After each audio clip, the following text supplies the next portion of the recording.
to the Meditation Conversation, the podcast to support your spiritual revolution. I'm your host, Kara Goodwin, and today I'm joined by Suzanne Ross. This episode was so much fun. Suzanne is such a sweet, sweet soul and also very gifted. And we cover topics that really grab my attention, like her experiences with missing time that are related to ET contact, and how we have aspects of ourselves in other dimensions, and how she can connect to this insight for you. We talk about Bigfoot, her experience with a higher aspect of herself merging with her human self, and I share remarkable experiences that I had on Suzanne's fall equinox retreat in Sedona. Suzanne's hosting another remarkable retreat in Sedona in March, and I want to see you there. Use code MEDITATION to get 10% off your ticket. Go to SedonaAscensionRetreats.com to see the amazing lineup of speakers and guides. Suzanne has dedicated her life to the awakening and ascension of humanity through her books, services, TV network, radio shows, and the many events that she hosts. She's the author of the Up Trilogy, Wake Up, Rise Up, and Lighten Up. She also guides tours and spiritual journeys into the Red Rock Vortex sites of Sedona, as well as offering intuitive readings and energy healing. Suzanne has appeared on many TV and radio shows, including Gaia TV and Coast to Coast AM. And so enjoy this episode. So welcome, Suzanne. I'm so excited that you're here today. Me too. Thank you so much, Kara. What a wonderful podcast you have. And it's an honor to be on your show. I'm super grateful. Thank you.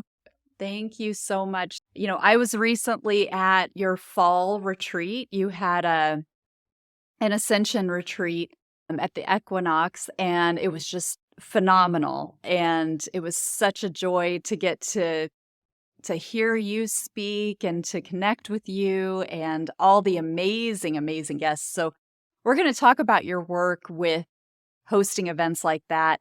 But first, let's just talk about your background. I know that, like me, you had a mainstream kind of beginning, lived in the corporate world for a long time. What ignited your awakening? So it's interesting. I just finished an article for a magazine called Awakening from Suffering. And it's actually a chapter in my book, Wake Up, Awakening Through Reflection. But it feels really significant for humanity at this time, this awakening from suffering.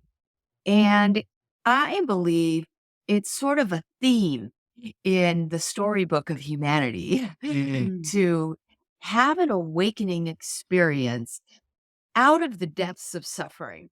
Now, at the time, I was working in the corporate world, yes, and I felt terribly misaligned with my true calling. I felt like my life was meaningless and shallow in pursuit of the American dream of materiality. And it just felt like my life had no true purpose. I actually walked out to the kitchen one day and said, if there's no more meaning and purpose to life than this, then I'm out of here. Right at that moment, the phone rang, and I joked that I was saved by the bell.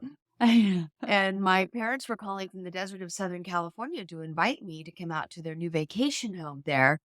And here I was in New Jersey. It was freezing cold in the dead of winter. And I was like, oh, yeah, I'm coming out there to the sunshine and blue skies. And I always have so much fun with my family. And so I took off. My father picked me up at the airport. And as we were dropping down into this desert valley, I had this overwhelming sense that I was coming home. And I had never been to this particular part of the Southern California desert before. The sun was shining bright, the blue skies, palm trees were swaying in the wind. I was like, this is tropical paradise. Yeah. And while I was there, I was having so much fun, laughing, dancing, biking, hiking. And as my vacation was coming to a close, one morning, I was sitting on the edge of the bed and I just felt this very heavy sense of impending doom with this anticipation of having to go back to my life in hell. And that's literally what it felt like for me. And so in a moment, I felt compelled to run to the mountain range behind their house. And I just took off running. And as I was running toward the mountain range, the sun was coming up behind the mountain. And that's the cover of my book, Wake Up, because it was such a profound moment for me. I literally ran up the mountain, threw my arms up to the sky, and said, I am miserable in the extreme and see no way out. And in that moment, I felt this total sense of calm wash over me, a bright white light illuminate all around me, and a voice came out of the light and it said, can't you see you've come home? You'll stay here and heal yourself and many others. And that was it. And I'll never forget this moment, this revelation. It felt like an alignment with my higher self. And in that moment, I felt spontaneously healed as well. And then I looked over this desert landscape with so much excitement and enthusiasm over my new life in the desert as a healer. I knew this was the absolute truth for me. I ran down that mountain, and in a matter of a couple of weeks, I had situated my life to start working at a 5-star resort as a wellness director. I got hired on the spot with no experience whatsoever. And I just never looked back. I left my life on the East Coast. I started my new life in the desert in wellness, opened a big wellness center that, just over the years kept growing and flourishing. And in the beginning, I was focused more on like personal health and wellness, fitness and nutrition. But I started teaching yoga, which got much more than spiritual. But that moment on the mountaintop, it introduced me to spirituality because I wondered what the heck happened. What was that voice? What was that voice? Right. I was going to ask you, what do you make of that looking back? So at the time, it just felt so natural. I really didn't question it. I was just so grateful for it. And yes, it did lead me to start picking up books by Wayne Dyer, Marianne Williamson, Louise Hay, kind of like the Hay House path of spirituality. But later, many years later, when I started to get more and more and more spiritual, I had a hypnotic regression with Lori McDonald, who is well known for doing regressions. And in this regression, what I saw on the mountaintop was two beings surfacing. I wondered if it was some kind of like galactic event or, clearly it felt divine. But these two beings surfaced from the inner earth, and there was a woman standing between them who looked just like me. These two beings were blonde hair, blue eye, pale skin, really reminded me of the inner earth Lemurians in Mount Shasta, the city of Talos. And there's a picture of a Dhamma in Aurelia Louise Jones's book, The 7 Sacred Rays, about this inner earth city of Talos and a Dhamma. And it looked just like a Dhamma. And then there was a female, and they said, this aspect of yourself basically wants to walk into you. Is that okay? And I said, yes. And she walked towards me, merged with me, and looked out. And that just made so much sense because I had already had this like inner knowing that I had been merged with my higher self. And so that just made a lot of sense to me. And I was also born in Mount Shasta. So no kidding. No kidding. Wow. No kidding. I was born at the Shasta County Hospital. Well, I think you have to be more specific when you say you're born in Shasta, because were you born inside in Telos? That would be really cool. Maybe. Let's hear about that. Right. Yeah. No, I was actually born at Shasta County Hospital. I have the birth certificate. You were born on Shasta, we'll say. Near Talos. Yeah. But interestingly enough, my parents are Canadian. I mean, there's a whole other story about my father's missing time experience. Yes, I want to get into that. Yes. This like really gets into starseed DNA and what have you. But my father and mother, being Canadian, were moved to Mount Shasta just briefly where I was born. And then my father was transferred to Dayton, Ohio to work at the headquarters of NCR, which was founded by James Patterson. And he spent a lot of time at the Wright-Patterson Air Force Base. And that kind of has to do with Oh my his missing goodness. time experience was when he was 18. But anyways, Yeah. and because of his missing time experience, our whole upbringing, we were looking at the sky. My father was always pointing out constellations. He totally believed in, life and the outer universe. And so, yeah, very Yeah. paranormal. Oh, I love it. Well, I do want to get into that, but before we get too far from the desert, I'm curious if in your regression, did anything come up about why that it felt like home and then you heard that this is home? And was there anything, did you any past life connection to that geographical area or any hint as to why it felt so familiar to you? So it's the desert. There's something about the desert. And here I am in Sedona, and I know it's a different desert, but it's still the American Southwest. And it's really the magical, mystical experiences that one can have in a desert. And so I feel like, you know, as far as past lives, that it's likely that I've had many lives in different desert regions. I feel very much at home in the desert. And when I walk out, in these vast open spaces here, like I really feel like, anything is possible. Very mystical experiences can open up for you. And in that desert with my father, we had some really wild experiences of shifting into other dimensions. Yeah.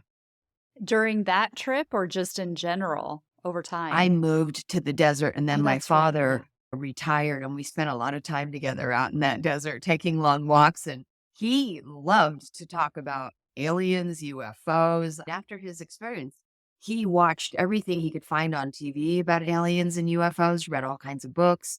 So it was on the top of his mind for the rest of Yeah. his life after that. Oh, that's so cool. So can you share his story with us? Sure. So when my dad was 18 years old, one night after dinner, him and three buddies took off in his car. They lived in a little town called Leader, Saskatchewan in Canada.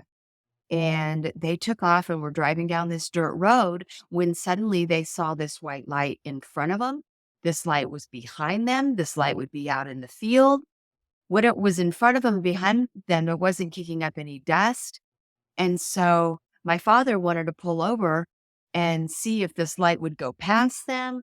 And so he pulled over, him and his buddy Don got out. They were leaning against the driver's side door. And the next thing they knew, they were all sitting in the car. And then they saw this white light race across the field, merge with a larger orange light, and take off into space. And so he drove to the nearest farmhouse and was banging on the door. You guys seeing these lights? And the woman was furious that he was banging on their door after midnight. And he said, "Midnight? Like, we just took off from my house down the street. It felt like 15 minutes ago." And then they realized they had lost 4 hours of time. And the next day, my father noticed he had a triangular shaped metallic object under his wrist. And growing up, he called it his alien chip. Oh my goodness. Wow. Was that the last sort of encounter for him? You talked about the other dimensions or the shifting time or that you guys experienced, but with all of his it seems like he just continued to have a mysterious life with the employment that he had and the fact that they're from Saskatchewan, I'm like, how come not Bigfoot? I'm like Sasquatch. Totally talked about Bigfoot. It's Really? so interesting. Bigfoot, the UFOs, they seem to coincide. It didn't even occur to me early on that Saskatchewan and Sasquatch were like so directly related. And then as my father got older, he would really start to open up and share about these experiences he would have of seeing Sasquatch. And Really? my mother too, which was amazing because she didn't really share it until later in life. And one of my friends who's really into UFOs and Bigfoot was talking to her at dinner one night and really got her to open up. And she was like, "Oh, yeah, your father saw Bigfoot. We saw UFOs," because she grew up on a farm in outside of Calgary, Alberta.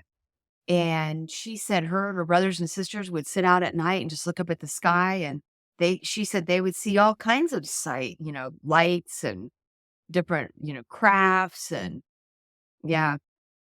Oh, wow. Did you get the sense from, because there are two camps with Bigfoot, they're scary and, oh, we have a doggy behind you. Oh, He almost always breaks in while I'm trying to do these. I try to keep him out, what a but they always break sweetie. it. Oh, I got another There's one. more. We're being All right, infiltrated. guys. I think it's time to go for a walk or Oh. something. Oops, I shouldn't say that out loud. I know. We call them W's in my house Totally because do we that. can't say the Totally do word. So much fun. But there's there's the scary, the fearful, that they're monstery, and then there's they're benevolent, beings from other dimensions. Did your parents have a sense of, were they afraid or intrigued? I never saw any fear come up in my father or my mother talking about any of this. In fact, all of our experiences have always been really benevolent, loving beings. And this is wild, but I had a missing time experience off of my back deck.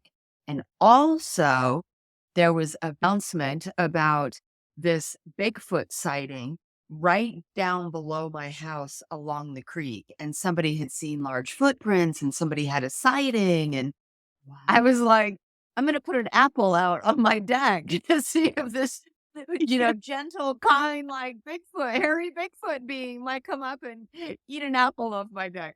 It didn't Yeah. happen. But that was my vision, that it would just be this, lumbering, Yeah. friendly, furry, Yeah.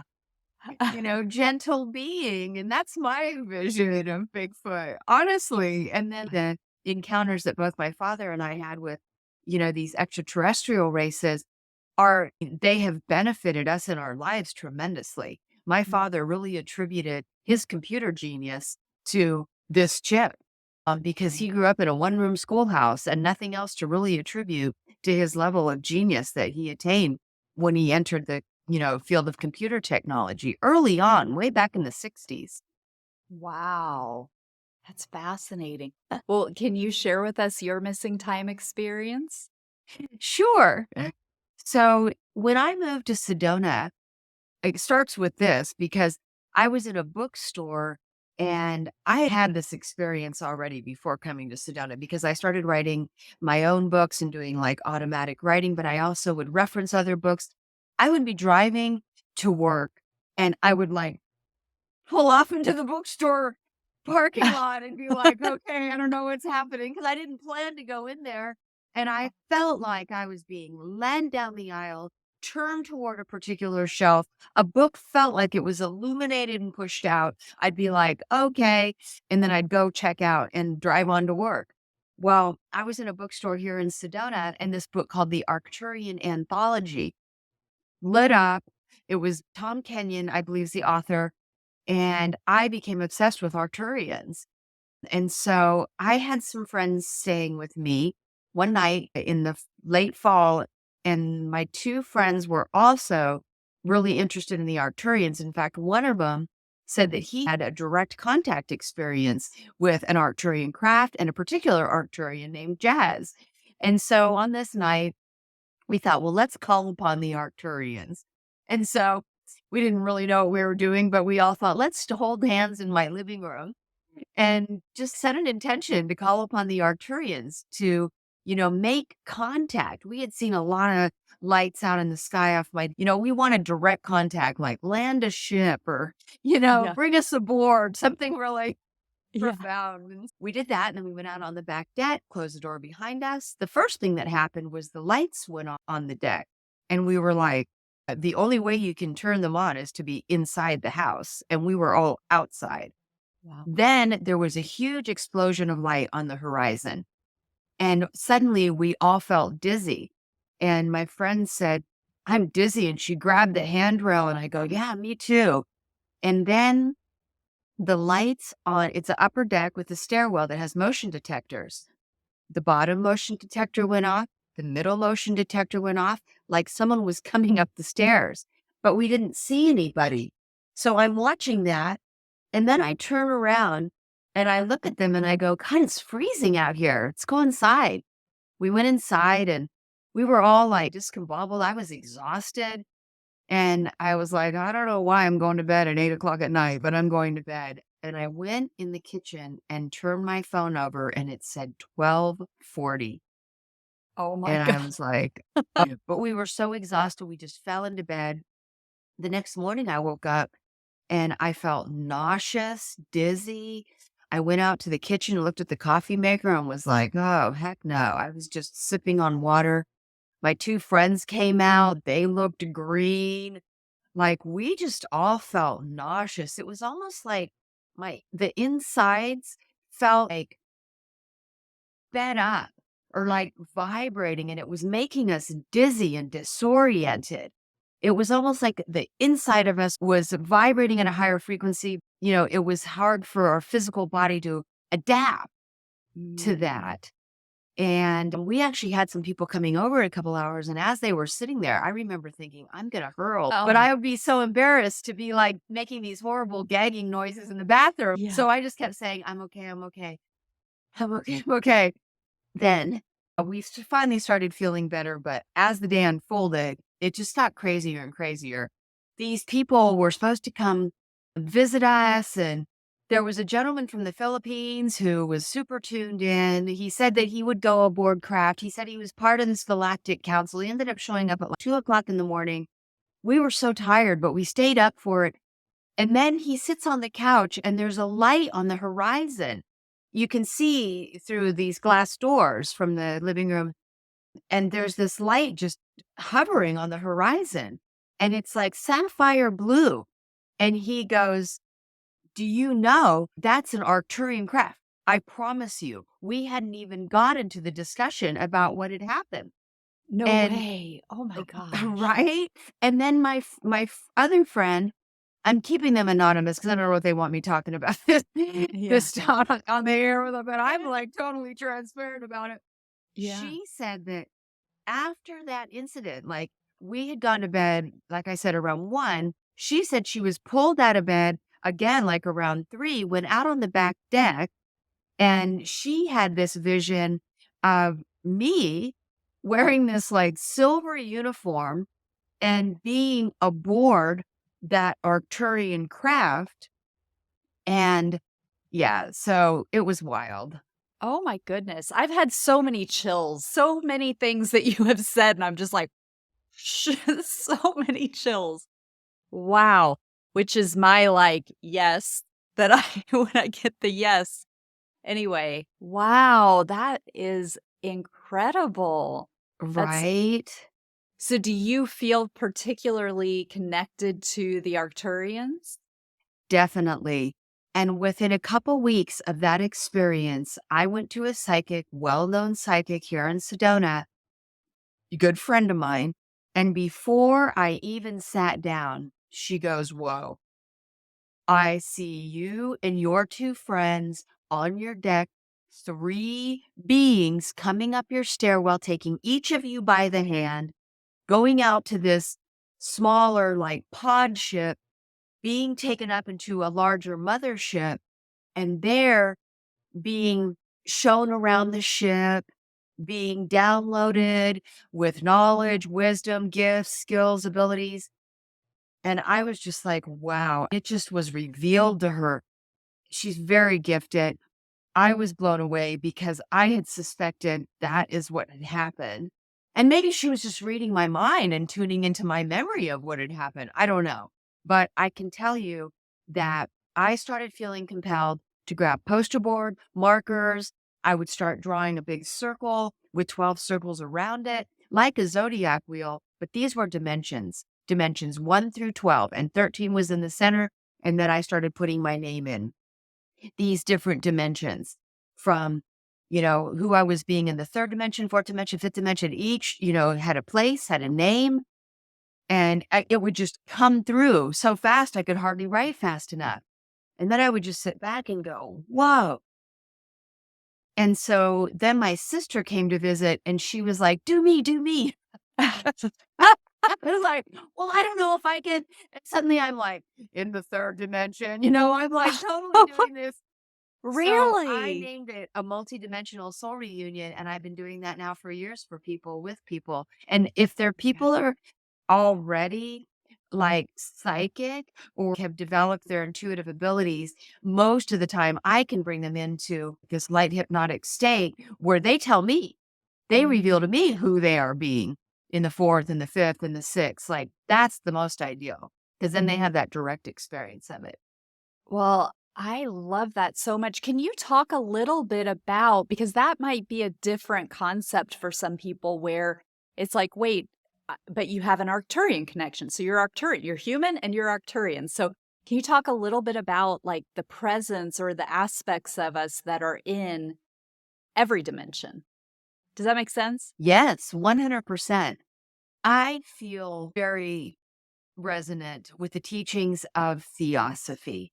And in Theosophy, which was started by Madame Blavatsky way Oh my back. gosh, I can't believe that you're talking about this. I literally just ordered her book out of the blue. It just showed up. They're running some ad or something on Amazon because I've seen it multiple times. And I'm like, who's this? What is this about? It's laying upstairs on my counter and I haven't opened it yet, but I had no idea who she was, never heard, don't remember ever hearing about her before. And I was like, I wonder if why do I feel so drawn to this? Anyway, now here you go talking about her. That Now is I do wild. know who you're talking about, but I didn't like a few days ago. That's amazing.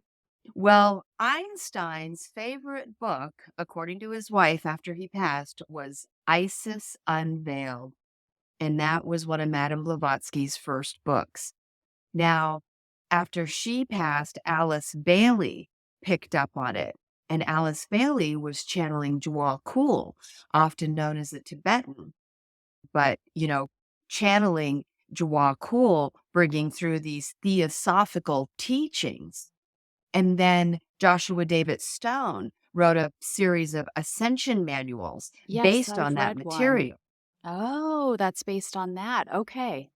right? And so the idea is that we have an eternal soul at the center of creation who is mentally projecting into this space time hologram 144 soul aspects, 12 in each of 12 dimensions. And so this is this idea that the one infinite creator expresses as the divine trinity in all four directions, as all four elements, which is similar to the zodiac wheel. 4 signs in fire, 4 signs in earth, right?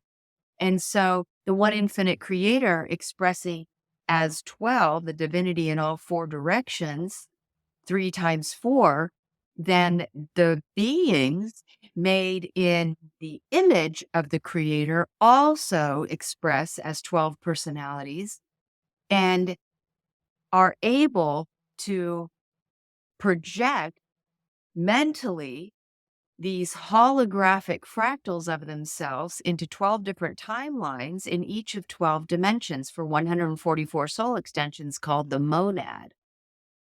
And so that being said, I believe this is why, if we have the ability to tune into our eternal soul essence and, in effect, see through the eyes of our eternal soul, the one projecting, that we have the ability then to view any timeline and any dimension and actually have a direct experience of being who we are being there.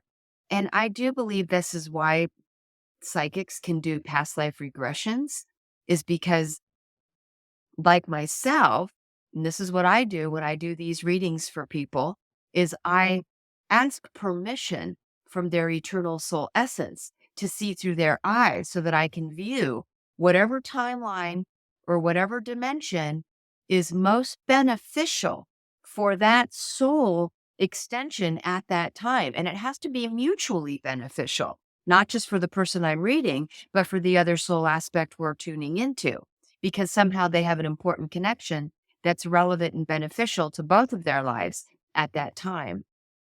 And so, that being said, we're very multidimensional.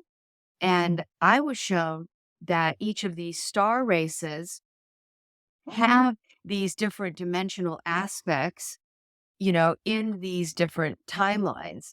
And so, not to say necessarily that Pleiadians are fifth dimensional, but I have a fifth dimensional aspect in the Pleiades. Sixth dimensional is Arcturus, seventh dimensional is Sirian, eighth dimensional is Cassiopean, ninth dimensional is Lyran, 10th is Orion, 11th is Andromedan, and 12th is the eternal central universe from which the eternal souls are projecting. And then 13 in the center is the paradise core of infinity.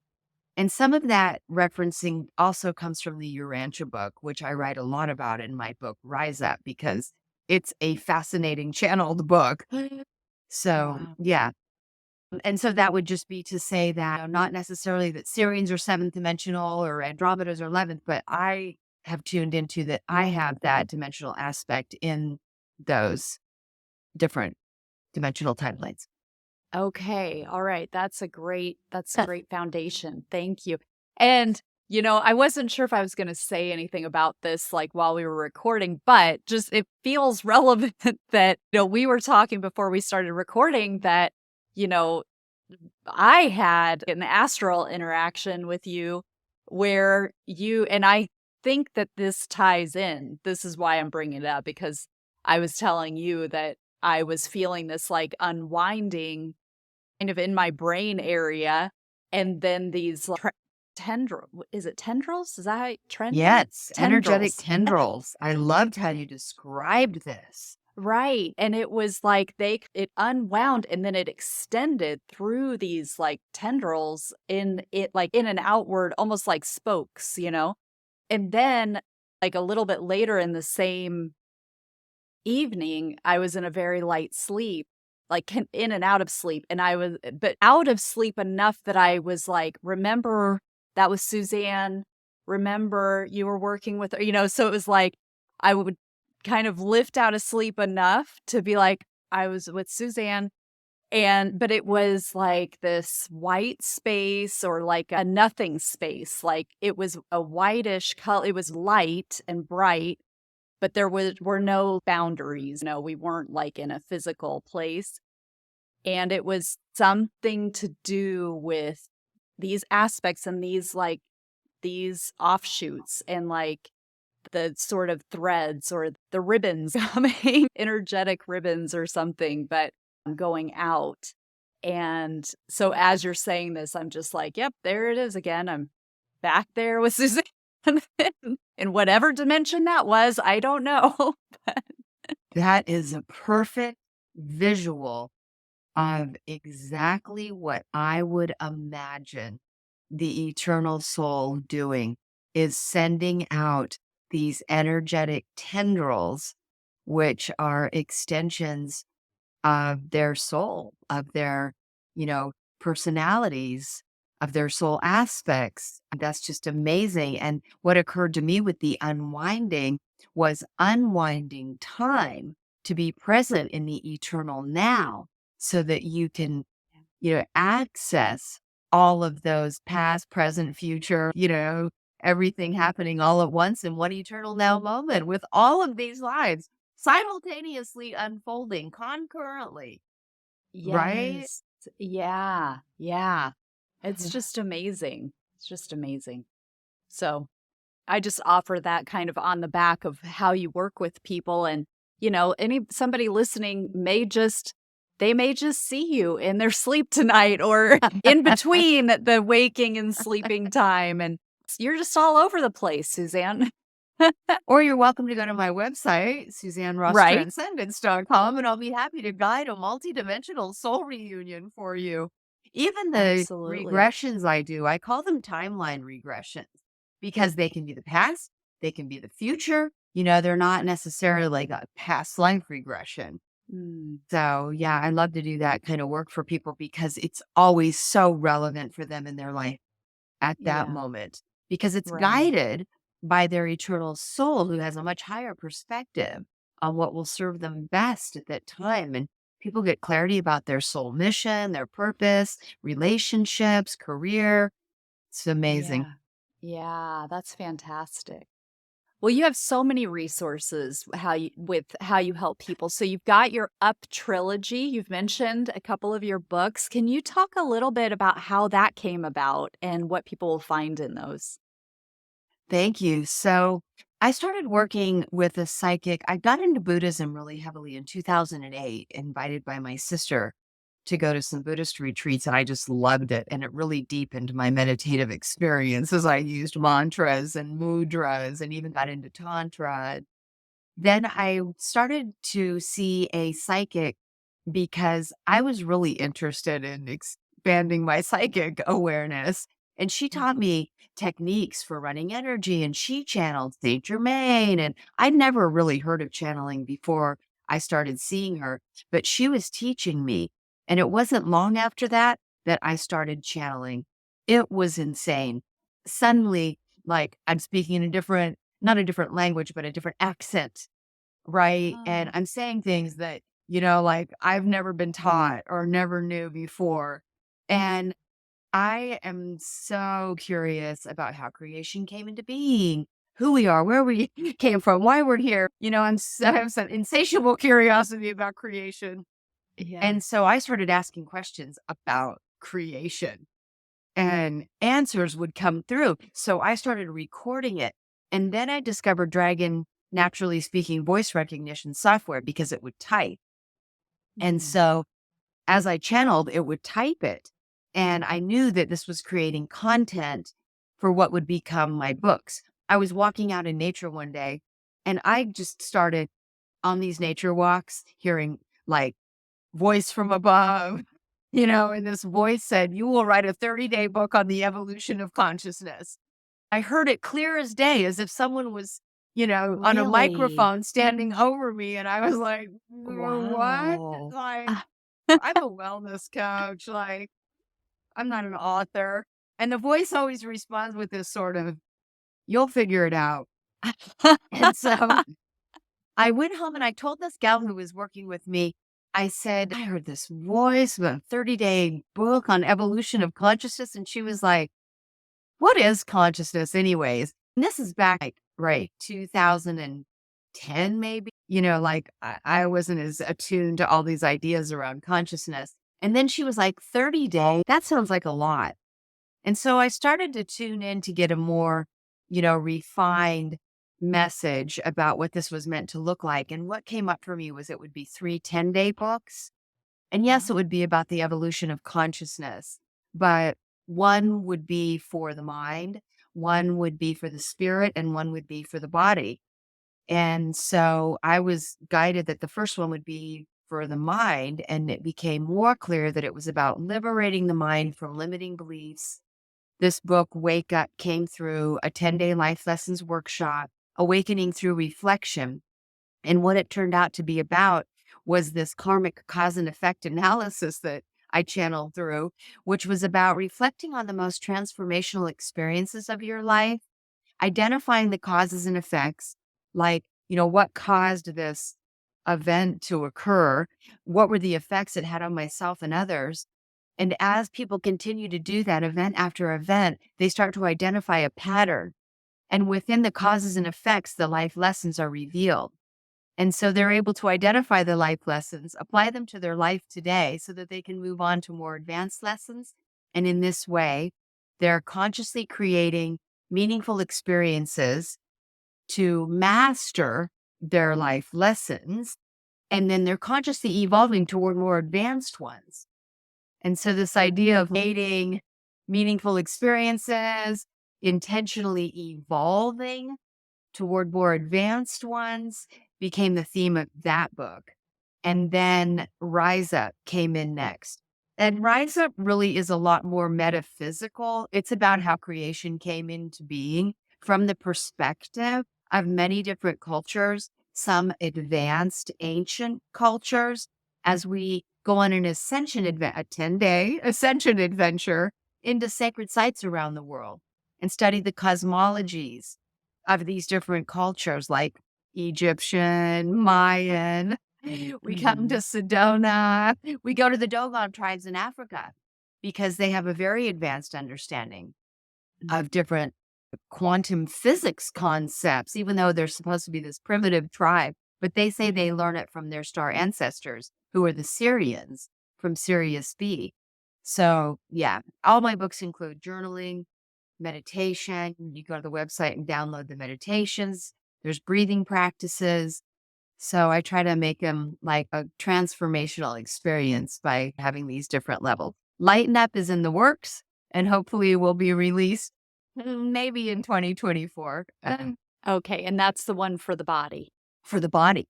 And at the Yeah. time, I was like a wellness coach, and I'm thinking it's going to be for the body, like it's going to be some detox program with some fitness, and it's like, no, this is going to be like igniting the golden light body so that we can have that crystalline light body transformation as we vibe out of 3D and ascend into 5D. And that became clear. That's what that was about.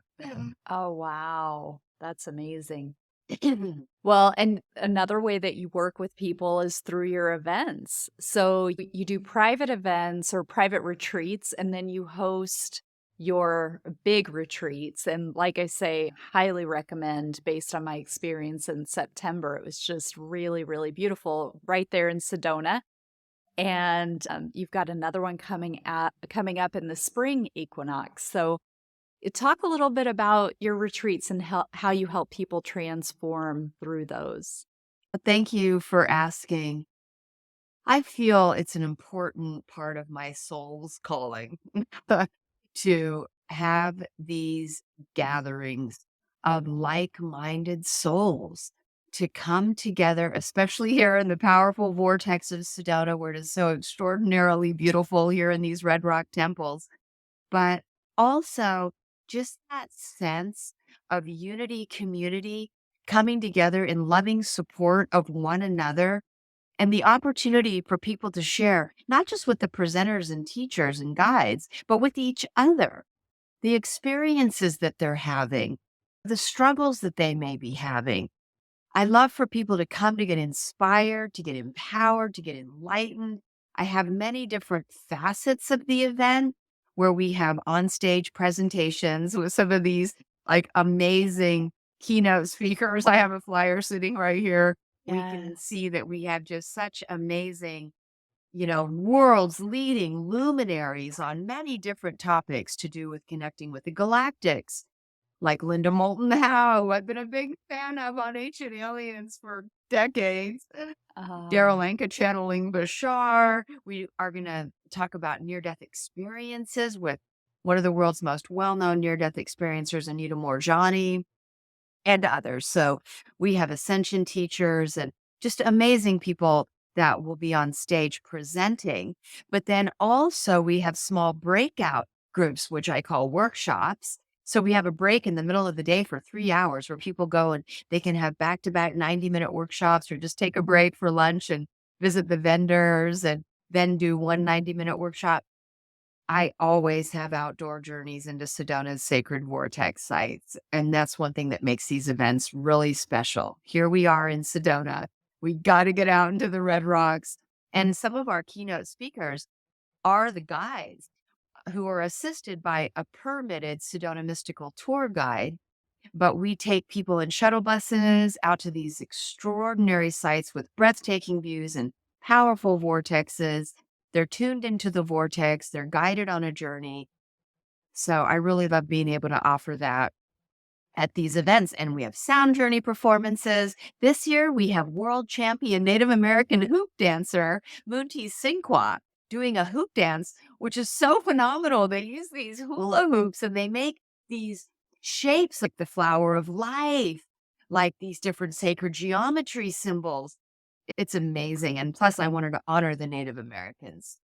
That's amazing. And I know for the spring or the fall one, there was a CE5 as well. So if people haven't experienced, though, I think there's one for the spring one as well There as. isn't one for the spring one Oh, because okay. we're so limited as to the number of people that we can take Oh, out for a CE5 experience. But thank you for oh, bringing that okay. out because in the fall, I have a smaller, more intimate immersion retreat and I limit it to 100 people so that 3 groups of 33 each can go out each of 3 nights to a site and do the CE5 experience. And here just in September, it was led by the host of Interviews with Extra-Dimensionals on Gaia TV, Ruben Langdon. Ruben Langdon will be coming back for the March conference. He'll be hosting the Galactic Ascension Roundtable. I'm so excited about this. I'll be co-hosting it with him because we have channelers like Wendy Kennedy, channels the Pleiadian Collective, Sean Swanson channels Ishua of the Yael, and the ET Whisperer, Rob Gauthier. He channels Aradif and Treb. They're all just amazing. We're going to have a galactic historian, Deb Solaris, and a human Arcturian hybrid, Vivian Chavot. And so we're going to be asking the galactics. So Ruben Langdon will ask the galactics questions from the audience. So in the beginning, we just have the audience shout out some like topics, questions, and then Ruben directs those to the channelers so that the channeled beings can answer. Yeah. Oh, that's beautiful. I know with the outdoor workshops that you mentioned, what like they just you talk about going into the sacred vortexes that are there in Sedona, and you go with these powerful people, and you've got the group dynamic that amplifies everything. And one in particular that I went on, we were kind of noticing as we were hiking to our spot, like, okay, look at the clouds, because some of the clouds looked, unusual. And like maybe they were ship clouds or something, like screens to hide. But it was really hot, and we got to our place and there wasn't a lot of shade. And so we were all kind of joking, but it was like, all right, team, get those clouds over the sun if you don't mind, help us out. Because we were going to have a meditation and just bake in the direct sunlight. So we start this meditation, and by the time we opened our eyes, it was completely cloudy. And it wasn't that long. It was maybe a 20 or 30-minute, where our eyes were closed. And we were all like, when we opened our eyes, we're like, what happened? Like, where did all these clouds come from so fast? So just one example of some of the magic that I experienced. Thank you for sharing that. I love that. Yeah. They're listening. I have seen such compelling starship clouds here in Sedona. Like I actually pulled over once. A friend and I were driving and I was like, oh my God, you could almost make out this massive mothership with a metallic bottom. And it was Oh my just sitting gosh. there. Someone not really, like being into this would probably just be like, that's a cool looking cloud. But we were like, it was so transparent. We pulled over because we pulled over, jumped out, and it was like you could see this metallic bottom. We were just so blown away. Oh my gosh. I know. Wow. That's amazing. It's a UFO hotspot here, without a Yeah. doubt. And I'll definitely, on the website, give some references for people who do UFO journeys here. It will be in March, which is a little different than September, which has super long days. So you can go like at 8 p.m. at night. But in Yeah. March, I think the sun goes down much earlier. Oh, okay. And they Yeah. like to do it around dusk. But if someone were to come earlier, like Thursday, or they wanted to stay through till Monday evening, that would be a good time to do something like that with one of Yeah. these UFO tour guides. Yeah, John Polk is my Right. favorite. There's others that do a wonderful job as well. Yeah. I think I met him was he at the CE5s? Yeah. Yeah. He was really, really cool. We talked about Bigfoot too. Did you? Yes. He had some really interesting stories. How was Yeah. that CE5?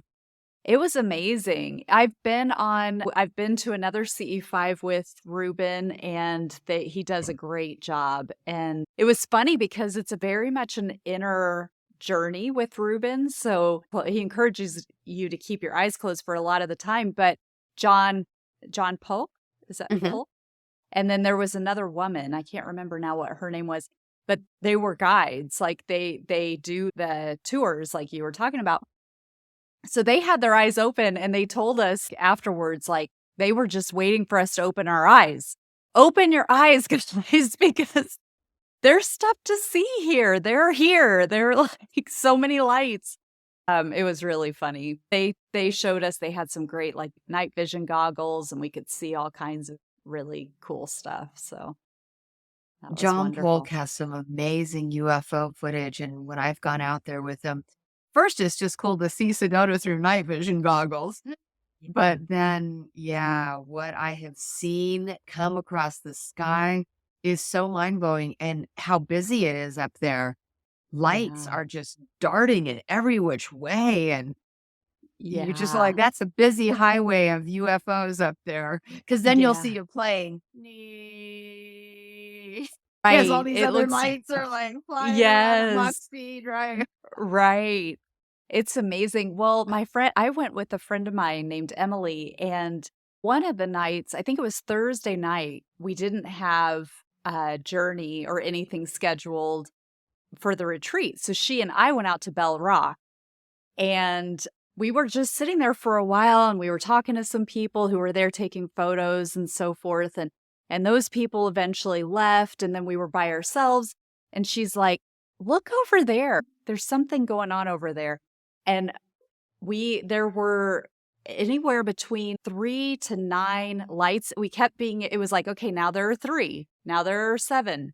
How many are there? Okay, now I see 5. Now I see 9. And they were just dancing around each other, and they'd go a little bit over as a group, like a little bit over to the right. And then it went on for so long, we just had to leave. Like we were like, it's still going, but we have to go. And it was undeniable. I mean, it wasn't just, because sometimes I'll see things in the sky and I'm like, well, I'm not sure if that's a satellite or what, here in Indiana. But that was unusual, like the way that they were moving and the fact that it was almost like they were moving out in and out of our ability to see them. So it was like, okay, now I can only see 3. Where'd the rest of them go? And then they'd be right back, and it just was seamless. It's like, and it seemed more like it's just my ability to be able to see it rather than it actually leaving and coming back and leaving. So it was wild. And then Yeah. we asked the ET whisperer when he was channeling what was going on with that. And he said they were Sasani. So he tapped in, or well, I guess Arctic. Really? Yeah. That they were Sasani. Yeah. Are Really you familiar fascinating. with the Sasani? A little bit. And the Really? way that he described it, it wasn't really that we were necessarily connected to them, but it was like a higher, like, I think he said something about our higher selves kind of orchestrated that and that group and like kind of arranged it with that group. So to say, I'm probably not saying that completely accurately, but it wasn't like, oh, those were other aspects of you. Cause I wondered about that could be us, Emily, And he didn't go that route with it. But yeah, I don't feel a strong connection with the Sasani myself, but I was really intrigued by that for sure. And that they were putting on a show for you, Yeah. right? Yeah. That's It's cool. amazing. It's amazing. Well, this has just been amazing. Please tell people or remind people how they can get in touch with you with all the different ways that you work with people. What's the quickest way for people to find out more and connect with you? And thank you.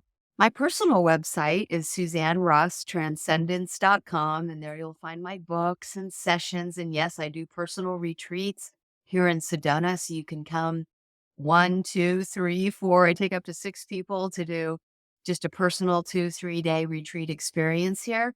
I do online sessions as well as live sessions here in Sedona in a spiritual center. I take people on outdoor vortex journeys into Sedona's sacred site, and I bring my bowls and drums. And yeah, we have an extraordinary experience out there. And then these events, I just live and breathe these events. I love hosting them twice a year.